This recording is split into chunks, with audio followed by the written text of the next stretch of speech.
आचार्य मुकेश चंद्र माथुर, आदर्श विद्या मंदिर उच्च माध्यमिक जालोर, कक्षा द्वादशी, सामान्य हिंदी, अध्याय 1, संत वाणी, खंड अ, कबीरदास। जय श्री राम दोस्तों, आज हम पढ़ेंगे कक्षा द्वादशी के अध्याय 1, संत वाणी का खंड अ, कबीरदास। कबीरदास जी का जन्म सन 1398 ईस्वी में हुआ तथा मृत्यु सन 1518 ईस्वी में हुई। हिंदी साहित्य की ज्ञानाश्रयी शाखा के प्रतिनिधि कवि कबीर भक्तिकाल के महान समाज सुधारक थे। उन्होंने समाज में व्याप्त छुआछूत, धार्मिक आडंबर, ऊंच नीच एवं बहुदेववाद का कड़ा विरोध करते हुए आत्मवत सर्वभूतेषु के मूल्यों को स्थापित किया। कबीर की प्रतिभा में अबाध गति व तेज था। उन्हें पहले समाज सुधारक, बाद में कवि कहा जाता है, क्योंकि वास्तव में उन्होंने अपनी संपूर्ण कविताओं में समाज के अंदर व्याप्त विभिन्न बुराइयों को दूर करने का प्रयास किया, विभिन्न बुराइयों पर प्रहार किया। इसीलिए वे प्रमुख रूप से समाज सुधारक थे। आचार्य हजारी प्रसाद द्विवेदी ने कबीर को वाणी का डिक्टेटर कहा। डिक्टेटर यानी तानाशाह, अर्थात कबीरदास की वाणी एक तानाशाह के समान थी। वे बहुत ही कठोर और स्पष्ट शब्दों में बाह्य आडंबर करने वालों को फटकार लगाते थे। कवि ने अपनी सपाट बयानी एवं तटस्थता से समाज सुधार के लिए जो उपदेश दिए, उनका संकलन उनके शिष्य धर्मदास ने किया। क्योंकि ऐसा माना जाता है कि कबीर स्वयं अनपढ़ थे, अक्षर ज्ञान नहीं था उनको। इसीलिए उनके अनुयायी, उनके शिष्य धर्मदास ने उनके संपूर्ण पदों का संकलन किया। कबीर की रचनाओं के संकलन को बीजक कहा जाता है। बीजक के 3 भाग हैं, साखी, सबद व रमैनी। संत काव्य परंपरा में उनका काव्य हिंदी साहित्य की अमूल्य निधि है। पाठ्य पुस्तक में चयनित कबीर के दोहे सदाचार एवं श्रेष्ठ जीवन मूल्यों को अपनाने की प्रेरणा देते हैं। जीवन में त्याग की महत्ता है। मानव को हंस की तरह नीर क्षीर विवेक रखना चाहिए। अभिमान त्यागने में सार है। साधु की पहचान जाति से नहीं, उसके ज्ञान से होती है। सत्संगति सार्थक होती है। दुराशा सर्पिणी के समान घातक होती है। वाणी में कोयल सी मिठास होनी चाहिए। आइए पढ़ते हैं हम कबीरदास जी के कुछ पद। एक बार आप लोग मेरे साथ सस्वर वाचन करेंगे। त्याग तो ऐसा कीजिए, सब कुछ एक ही बार। सब प्रभु का मेरा नहीं, निहचे किया विचार कबीरा, निहचे किया विचार। सुनिए गुण की बारता, अवगुण लीजे नाही। हंस क्षीर को गहत है, नीर सो त्यागे जाहि कबीरा, नीर सो त्यागे जाहि। छोड़े जब अभिमान को, सुखी भया सब जीव। भावे कोई कछु कहे, मेरे ही निज पीव कबीरा, मेरे ही निज पीर। जाति न पूछो साधु की, पूछ लीजिए ज्ञान। मोल करो तलवार का, पड़ा रहन दो म्यान। कबीरा पड़ा रहन दो म्यान। संगत कीजे साधु की, कभी न निष्फल होय। लोहा पारस परसते, सो भी कंचन होय। कबीरा सो भी कंचन होय।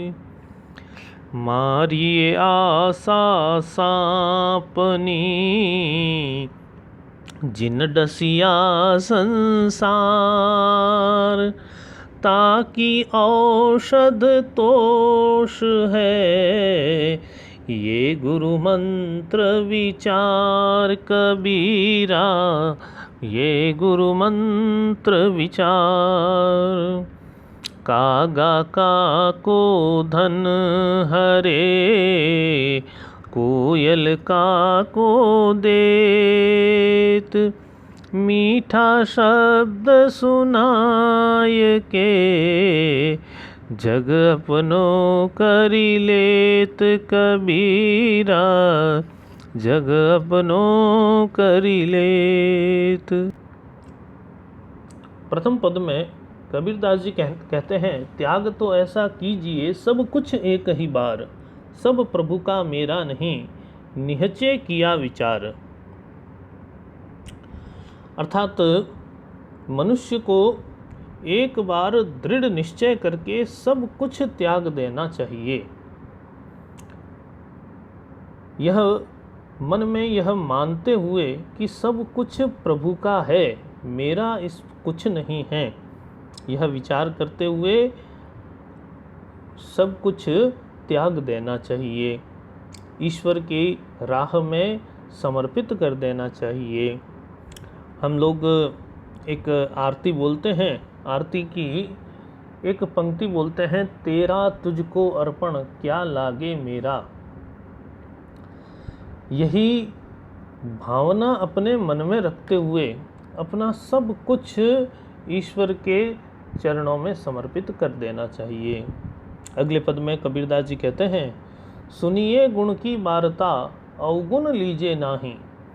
हंस क्षीर को गहत है, नीर सुख त्यागे जाहि। यहाँ पर वार्ता अर्थात बात, अवगुण यानी अवगुण या दुर्गुण, क्षीर अर्थात दूध और नीर यानी जल। कबीरदास जी कहना चाहते हैं कि हमें संसार में अन्य लोगों के गुणों के बारे में चिंतन करना चाहिए। मनुष्य की ये सबसे बड़ी कमजोरी होती है कि वह दूसरों की बुराइयों को ढूंढता है, दूसरों की कमियों को ढूंढता है। लेकिन सच्चा मनुष्य वही है जो दूसरों की कमियों को न ढूंढते हुए उसके सद्गुणों को ढूंढे, उसके सद्गुणों को बाहर निकाले। अब आगे इस बात को समझाते हुए कबीर दृष्टांत देते हैं। हंस की एक विशेषता होती है कि वह दूध के अंदर से दूध और पानी इन दोनों को अलग अलग कर देता है। उसी प्रकार से यहाँ पर दुग्ध का तात्पर्य है गुण और नीर यानी पानी का तात्पर्य है अवगुण। हमें भी हंस की प्रकृति को अपनाना चाहिए कि मनुष्य के गुणों को ग्रहण करें तथा अवगुणों का त्याग कर दें। अगले पद में कबीरदास जी कहते हैं, छोड़े जब अभिमान को सुखी भया सब जीव, भावे कोई कछु कहे मेरे ही निज पीव। अभिमान अर्थात अहंकार, भावे यानी अच्छा लगे, पीव यानी प्रिय ईश्वर। कबीरदास जी कहना चाहते हैं कि अहंकार का त्याग करके व्यक्ति सदा सुखी होता है। जब तक अहंकार है उसके हृदय में, वह कभी भी सुखी नहीं हो सकता। आगे कवि कहता है, भावे कोई कछु कहे मेरे ही निज पीव, कि मुझे भले ही लोग कुछ भी कहे, मेरे बारे में लोग कुछ भी कहे, मेरे हृदय में तो सदा मेरा प्रियतम ईश्वर निवास करता है। अगला पद इस प्रकार से है कि जाति न पूछो साधु की, पूछ ही लीजिए ज्ञान, मोल करो तलवार का पड़ा रहन दो म्यान। एक और हमारे सामाजिक बुराई कह सकते हैं हम, जाति प्रथा। हम लोग किसी भी मनुष्य के गुणों का आकलन उसकी जाति से करते हैं। आज भी अधिकांश क्षेत्रों में, विशेषकर ग्रामीण क्षेत्रों में, व्यक्ति जब जाता है तो उससे तुरंत पहले उसकी जाति पूछी जाती है, जो गलत है। वास्तव में जाति का महत्व नहीं होता। व्यक्ति के अंदर मनुष्यता के गुण होने चाहिए। इसीलिए कवि कहता है कि सज्जन लोगों की जाति के बारे में नहीं पूछना चाहिए। ऐसे लोगों को उनके ज्ञान के बारे में पूछना चाहिए, यानी उनके ज्ञान की परख करनी चाहिए। जिस प्रकार से, आगे उदाहरण देते हैं कि जिस प्रकार से बाजार में तलवार खरीदने जाएंगे तो उसकी म्यान को देखकर तलवार नहीं खरीदेंगे। तलवार की गुणवत्ता, तलवार की मजबूती, उसकी धार आदि को देखकर तलवार खरीदनी चाहिए, न कि म्यान के सौंदर्य को देखकर।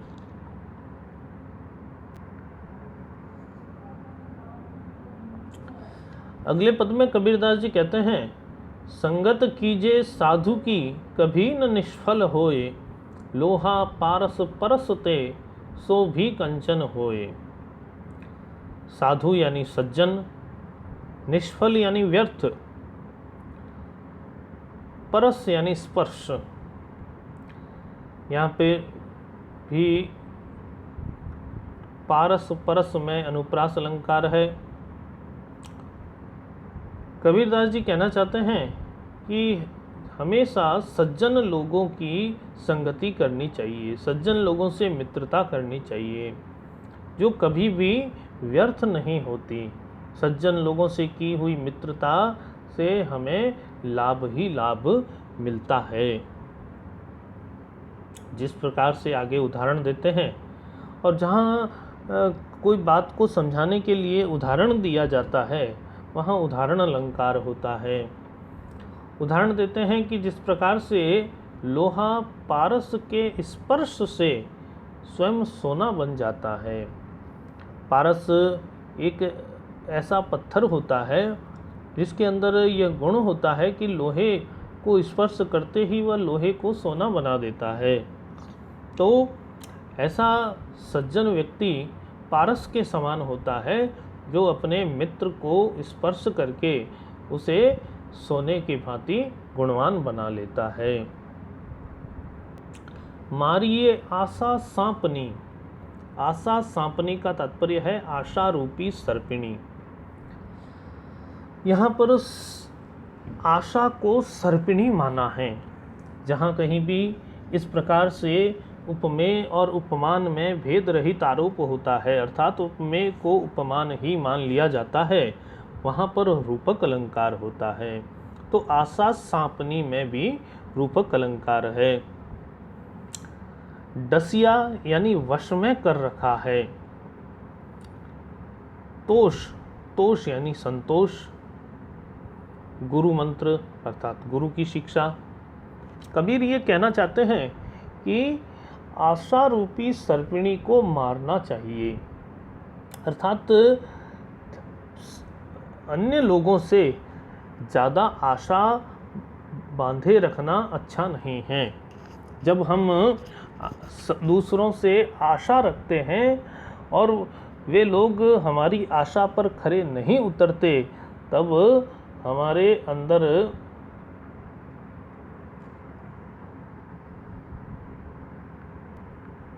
क्रोध और घृणा का संचार होता है। इसलिए इस आशा रूपी सर्पिणी को तुरंत मार देना चाहिए। जिसने इस संसार को डस रखा है अर्थात वश में कर रखा है। आगे कबीरदास जी इसकी औषधि भी बताते हैं और कहते हैं कि ताकि औषध तोष है। कवि कहता है कि उसकी, ताकि यानी उसकी औषधि संतोष है। इस आशा रूपी सर्पिणी से मुक्त होना चाहते हैं तो हमें संतोषी स्वभाव का बनना पड़ेगा, और यही गुरु की शिक्षा है। अगले पद में कबीर जी कहते हैं कि कागा काको धन हरे, कोयल काको देत। यहाँ पर भी आप देखिए क वर्ण की आवृत्ति हो रही है, अर्थात क वर्ण से प्रारंभ होने वाले एकाधिक शब्द है एक ही पंक्ति में, तो यहाँ भी अनुप्रास अलंकार होगा। मीठा शब्द सुनाए के जग अपनो करी लेत, कि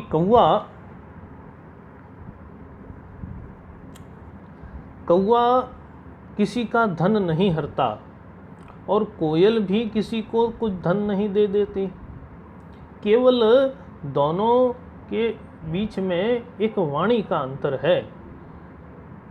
मीठे शब्द सुनाकर कोयल इस संसार को अपना बना लेती है और कौआ कड़वे शब्द सुनाकर इस संसार को पराया बना लेता है।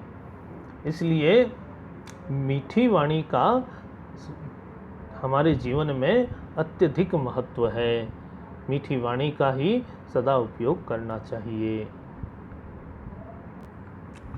तो इस प्रकार से हमारी कक्षा द्वादशी के सामान्य हिंदी संतवाणी का खंड अ कबीरदास पूर्ण होता है। अगले खंड में हम तुलसीदास जी को पढ़ेंगे।